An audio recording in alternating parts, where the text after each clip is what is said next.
आखवंद अब्बास का सांचा सुनते हैं। उन्वान है जल्दबाजी। बूढ़े की जिगर शिगाफ आहें सुनने वालों का सीना छलनी कर रही थी। मेरा बच्चा मर गया, इसकी माँ के जेवर बेचकर 70,000 रुपए के इंजेक्शन और दवाएं खरीदी थी। जेवर बेटी को जहेज में देने थे।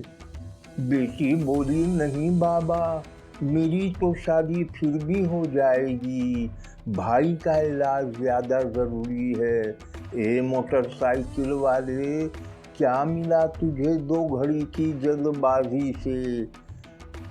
टक्कर मारकर मेरे बच्चे की जान ले ली।